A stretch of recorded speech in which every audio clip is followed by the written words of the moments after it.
ಇರುವೆ. ದೈವಾನುಗ್ರಹವಿದ್ದರೆ ಯಾರು ಏನು ಬೇಕಾದರೂ ಮಾಡಲು ಸಾಧ್ಯ. ಆದರೆ ದೈವಾನುಗ್ರಹವಾಗಬೇಕಾದರೆ ಬಹಳ ಕಷ್ಟ. ಅದನ್ನು ತಿಳಿಯಬೇಕಾದರೆ ಇರುವೆಯನ್ನು ಗಮನಿಸು ಅಂತ ಹೇಳಿದ್ದಾರೆ. ಯಾಕೆ ಅಂತಂದರೆ, ಒಂದು ದೊಡ್ಡ ಮರದ ತುದಿಯಲ್ಲಿರುವ ಹೂವಿನಲ್ಲಿ ಒಂದು ತಟ್ಟು ಜೇನು ಇದ್ದರೆ ಅದರ ವಾಸನೆ ಮರದ ಬುಡದಲ್ಲಿರುವ ಇರುವೆಗೆ ತಿಳಿಯುತ್ತದೆ. ಅಷ್ಟು ವಿಶೇಷವಾದ ಗುಣವಿದೆ ಇರುವೆಗೆ.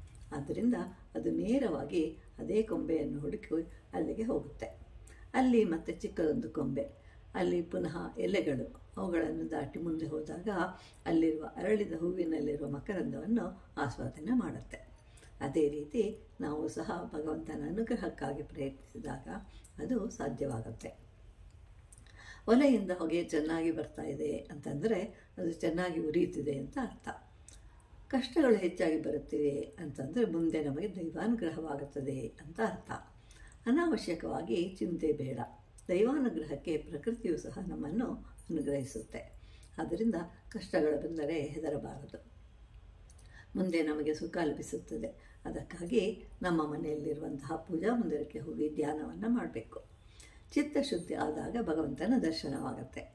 ಎಲ್ಲದಕ್ಕೂ ಮನಸ್ಸೇ ಕಾರಣ. ಅದು ಬಂದರೆ ಬರಲಿ, ಅದನ್ನು ಹಾಗೆಯೇ ಬಿಟ್ಬಿಡೋದು. ಅದಕ್ಕಾಗಿ ನಾವು ಅಭ್ಯಾಸವನ್ನು ಮಾಡಬೇಕು.